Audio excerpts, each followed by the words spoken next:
call me Mystic Mac because I predict these things. Azat Maksum takes on Mitch Raposo this Saturday at UFC 321. And I'm excited for this fight. I think this is two guys that are very well-rounded, have a lot of future potential in the UFC. Mitch Raposo still looking to get his first win in the UFC. Took his first fight against Andre Lima on short notice, lost by split decision, and then recently lost to Sumudaerji by split decision back in April. So no shame in those losses.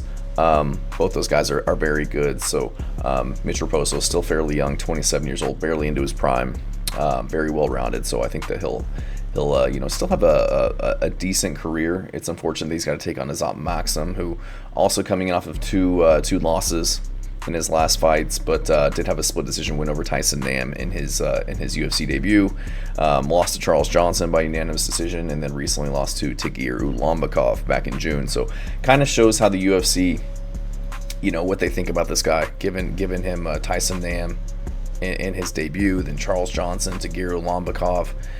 Those guys are really good fighters, and he had a decent showing of himself in the Charles Johnson fight. He was getting the better of him on the feet. Charles Johnson just kind of took over as the fight progressed, and then Tagir Ulanbekov fight did a really good job wrestling, defending the takedowns, got a few of his own. Very close fight. So again, no shame in those losses, but I like Mitch Raposo. I think he's very good. I think that he's a powerful striker. He's well-rounded. But it's unfortunate that he's taken on Azat Maksum, because I do think he loses. Azat Maksum, same kind of guy, very good on the feet, lifetime wrestler, going to be the longer fighter with the reach advantage in this one. And I find myself thinking, is Mitch Raposo going to be able to kind of close the distance on Azat with the hands, get the takedowns, things like that? And I just don't think he's going to be able to. Andre Lima kept him at bay with his kicks and his strikes. And Lima's not as long as Azat, and he was able to kind of keep him at bay and keep him at range. And then Sumudaerji, he's a little bit bigger than Azat, but he was able to kind of do the same thing. And I think Azat, as the rangier guy, I think he's going to be able to do the same thing. I think he's just as good as those guys, maybe even better. And so I think he'll be able to kind of replicate the same game plan that we've seen be used against Mitch Raposo. Azat's got 85% takedown defense. Tagir Ulanbekov wasn't able to take him down, so I just don't think Mitch Raposo is going to be able to get him down. He even had his offensive takedowns against Tagir, getting 3 takedowns in that last fight. And I just think that, Azir's control of the distance, his range, his kicks, his speed, his movement is just going to be a little bit too much for Mitch Raposo, just fighting behind his jab, his kick game. I think Azat will be the faster guy. He's going to have a 5.5-inch reach advantage as well. And I think he'll be able to just kind of defend the takedowns as Mitch Raposo kind of explodes in or hop back up to his feet if he does succeed in getting him to the ground. So Mitch Raposo does have good timing. He does have good entries on his takedowns.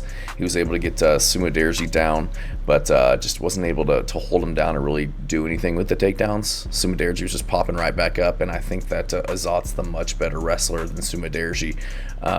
Mitch Raposo has to really explode to get into range to land his strikes, just because he's usually the smaller guy, doesn't have the longest arms, doesn't have the best range. And Azat's the type of guy that's constantly moving, constantly bouncing, never flat-footed, feints really well, just always kind of moving, bouncing, feinting his shoulders, twitching his shoulders, keeping his opponents guessing. And I just think he'll have Raposo kind of hesitating on the back foot, staying on the outside, and Azat will just be a little bit too elusive for him. I think that Raposo needs to kind of slow down Azat a little bit and get some respect.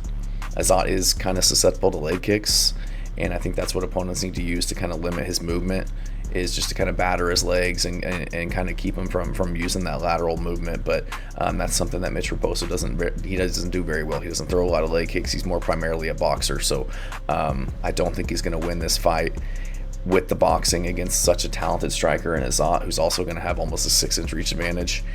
And Azat's also a lifelong wrestler. So I don't really see a pathway to victory for Mitch Raposo. I don't think he's going to be able to get him to the ground and keep him there. I don't think he's going to outstrike him on the feet. So I do think that his only way to win is to chin him, to find his chin. And Azat's shown to be very tough, have a solid chin, never been finished. And I just don't think Mitch Raposo is gonna be able to close that distance and land anything really significant to secure a KO. So I'm gonna go with Azat Maksum. I think that he can outpoint Mitch Raposo. I don't think he gets him out of there because Raposo is talented, very tough. I don't think he's going to chin him by any means, but I do think he'll do enough to get a decision win. Thanks.